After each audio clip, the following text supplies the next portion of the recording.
یعنی خدا شاهده فونداسیون زندگی ما ایرانی ها فقط با دروغ گذاشتن. همه چیمون دروغ، افسانه هامون دروغ، داستان عشق عاشقیمون دروغ.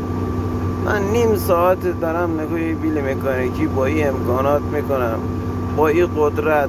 هر ضربه ای که میزنه چک و شش 500 کیلو ضربه میزنه، 10 سانت سنگ نمک نمیتونه بکنه به این نرمی. چجوری میگه فرهاد از عشق شیرین با تیشه کوه بیستون و کند؟ خب باشه به یه تیشش از این قلم میلی مکانیکی که تیزتر نبود که، قدرت فرهاد از این میلی مکانیکی که بیشتر نبود که.